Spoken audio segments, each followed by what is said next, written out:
The screams of our ancestors echo through time, but none more haunting than those of 2 million years ago.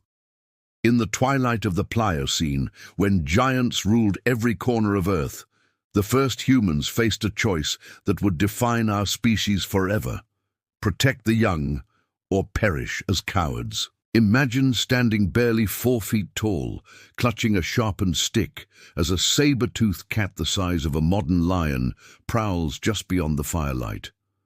Your child cowers behind you, and every instinct screams to run. But something deeper, something that would one day build civilizations, whispers a different command: stand your ground. The world of Australopithecus was a nightmare symphony of predators. Dinophilis, the false saber-tooth, specialized in hunting early hominids. Fossil evidence from sites like Swartkrans shows puncture wounds in ancient skulls that match perfectly with this cat's fangs. These weren't random attacks, they were calculated hunts with humans as the preferred prey. But here's where the story takes an unexpected turn. Despite being smaller, weaker, and lacking the natural weapons of their predators, early humans began to win. Archaeological evidence from Olduvai Gorge reveals something extraordinary. Tool caches positioned strategically around sleeping sites, primitive weapons crafted specifically for defense, and most remarkably, evidence of coordinated group tactics. The key wasn't strength, it was sacrifice transformed into strategy. When a predator approached the group, the adults didn't scatter like other prey animals. They formed defensive circles, with the weakest members protected in the center. Stone tools found at these ancient sites show wear patterns consistent with jabbing and thrusting motions, not the cutting and scraping we typically associate with early tool use. Dr. Louis Leakey's excavations revealed something chilling. Juvenile remains are consistently found in the center of these defensive formations, while adult skeletons often bear the marks of mortal combat. The adults died fighting, but the children lived to carry forward their genetic legacy. This wasn't just survival, it was the birth of human heroism. Think about the mathematics of extinction. Every species that has ever lived faced this same brutal calculation: protect the future generation at the cost of the present, or prioritize individual survival and watch the bloodline vanish forever.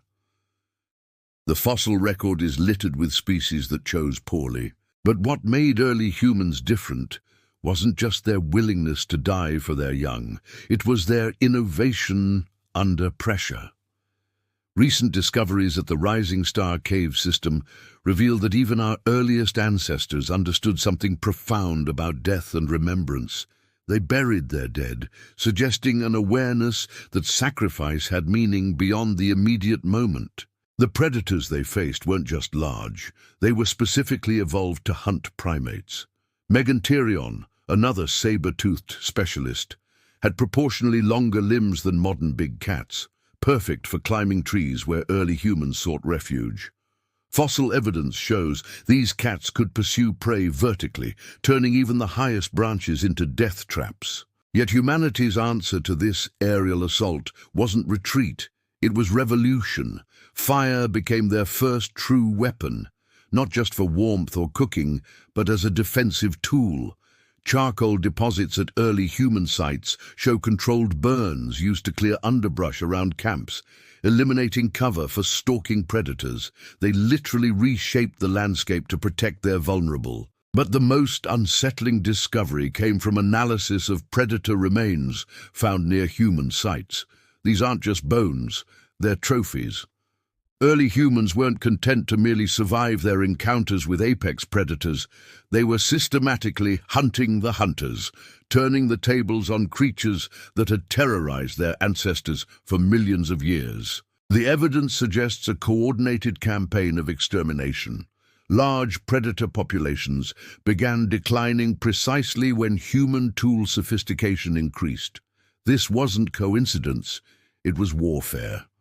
Our ancestors declared war on the night itself, and against all odds, they won. What drives a species barely removed from the trees to challenge creatures perfectly designed to kill them? The answer lies not in courage, but in something darker, the recognition that some fates are worse than death. For early humans, watching their children become prey was that fate. If these 4-foot ancestors could reshape the balance of nature itself through sheer determination to protect their young, what sleeping fury might still course through our modern veins, waiting for the right moment to awaken? The war against the darkness had only just begun.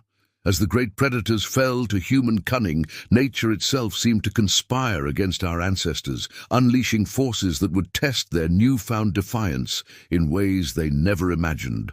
2 million years ago, the Earth was dying. Not quickly, like the asteroid impact that would later claim the dinosaurs, but slowly, methodically, as ice crept down from the poles like a cosmic executioner. The Quaternary glaciation had begun, and with it came a transformation so complete that entire continents would become unrecognizable. Picture the terror of watching your world freeze. Rivers that had flowed for millennia suddenly locked in ice that would not melt for thousands of years. Forests where your people had sheltered for generations withered and died, replaced by endless expanses of barren tundra. The very air itself became a weapon, each breath a reminder that the planet no longer welcomed human life. But here's what separates our species from every other creature that faced this frozen apocalypse. We refuse to accept extinction quietly. While woolly rhinoceros and cave bears grew thicker fur and sought deeper caves, early humans did something unprecedented. They followed the ice. Archaeological evidence from sites across Europe and Asia reveals migration patterns that defy logic. Instead of retreating to warmer climates, groups of Homo erectus deliberately moved northward, into the advancing glaciers. They weren't fleeing the Ice Age, they were hunting it, seeking opportunities that other species were too terrified to imagine. The fossil record tells a story of adaptation so rapid it borders on the supernatural. Within just a few thousand generations, an evolutionary blink of an eye, human brain capacity increased by nearly 30%. But this wasn't gradual development. Cranial measurements from sites like Dmanisi showed dramatic jumps in skull size, as if intelligence itself was evolving under emergency conditions. What could force such rapid change? The answer lies in the bones of the children. Juvenile remains from this period show evidence of prolonged dependency, longer childhoods, extended periods of helplessness. In any other species, this would be a death sentence during an ice age. Vulnerable young mean easy targets for predators and competitors. But humans turned this apparent weakness into their greatest strength. Extended childhood meant extended learning periods. While other species relied on instinct to survive the changing world, human children were being taught to think, to plan, to innovate. They were being trained not just to survive the Ice Age, but to conquer it. The evidence of this conquest is written in stone, literally. Tool assemblages from glacial period sites show a sophistication that shouldn't exist for another million years of evolution. Composite spears with multiple components, hafted axes that required advanced understanding of leverage and material science, and most remarkably, evidence of controlled fire in temperatures that should have made combustion nearly impossible. But the true measure of their victory over the ice wasn't technological, it was demographic. While megafauna populations collapsed across the globe, human populations actually expanded. Sites from this period show larger settlements, more complex social structures, and evidence of trade networks spanning thousands of miles.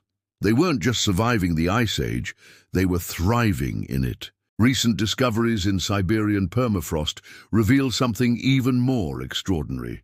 Human remains found in contexts that should be impossible.